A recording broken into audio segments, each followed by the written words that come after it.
Good afternoon, students. Today we are going to learn political science, lesson number 1, working of the constitutions.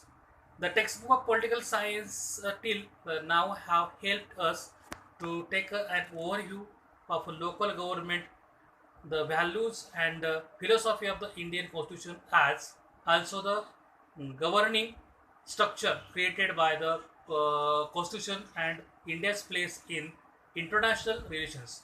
The Indian constitution has declared its objective to establish a secular democratic republic.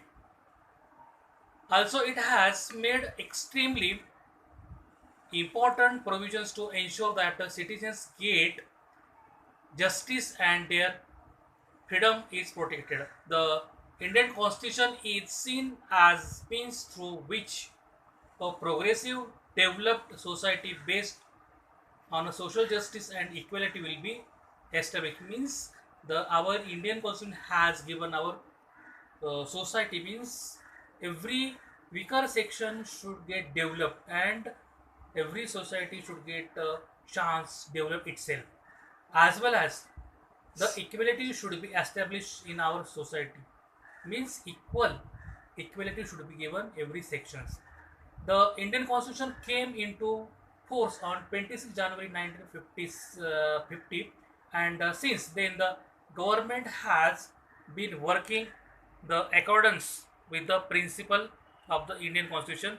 In this chapter we will take a brief overview of the wide ranging nature of the Indian democracy, important changes that have taken place in its political process, and steps that have been taken to establish social justice and equality. This review will primarily focus on three areas. First one, democracy. Second one, social justice, and third one is that the judicial system. These are very important.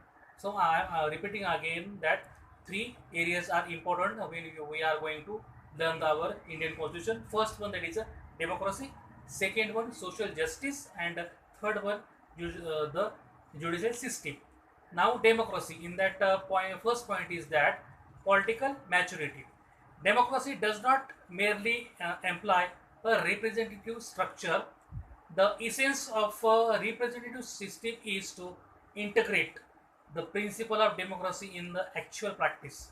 Once this is done, democracy becomes an integral part of the political life of the society. According to Accordingly, the Indian people have direct representative representation in the parliament, state legislature, and the local government.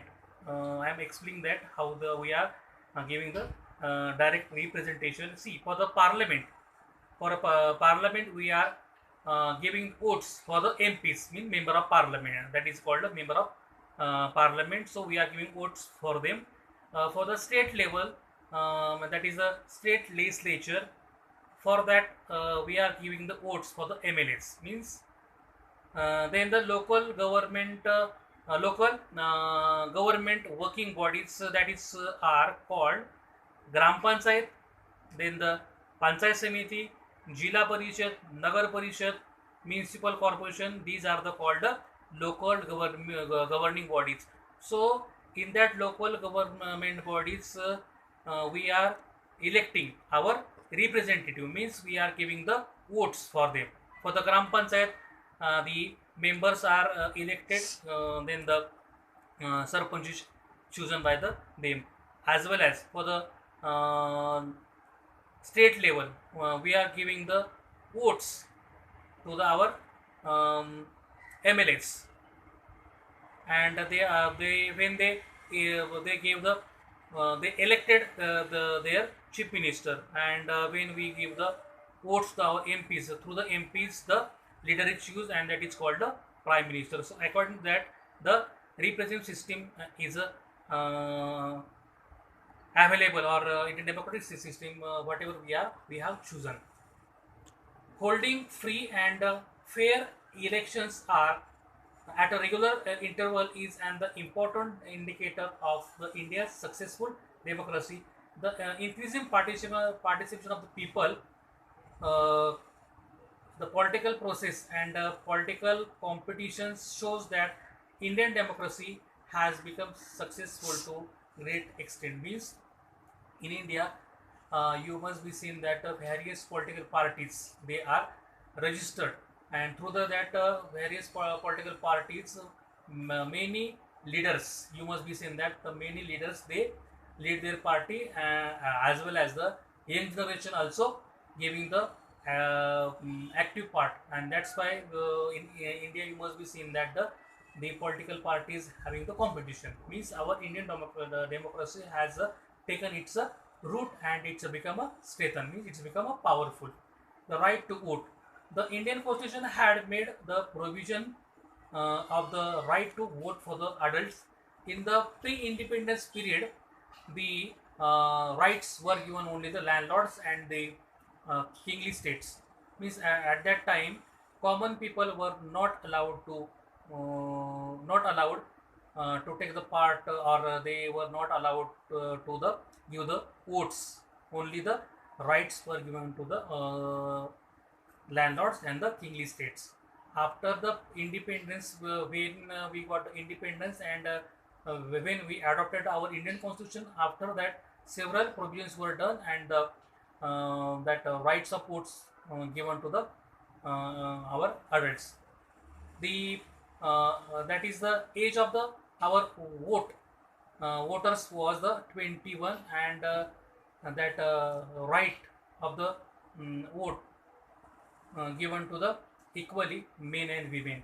After that, the age of voters was reduced from the 21 to 18 years. It is clear that the such provisions have made India the largest democracy in the world. India has the largest number of the voters compared to any other democratic nation. This change is not only quantitative but also qualitative, as new political parties are emerging with the active support of young voters. Means you must be saying that in a various political parties, young people they are playing their active role. Yeah, means it is clear that the young people they are making a vital role. So we can say that the quantitative and the qualitative changes are occurring in our democracy. The parties represent various expectations of the people and compete in the political sphere. Means that every political party, if you are consider, so they having the common people having the expectation, and the whatever expectation are completed by the active part which is taken by our young people.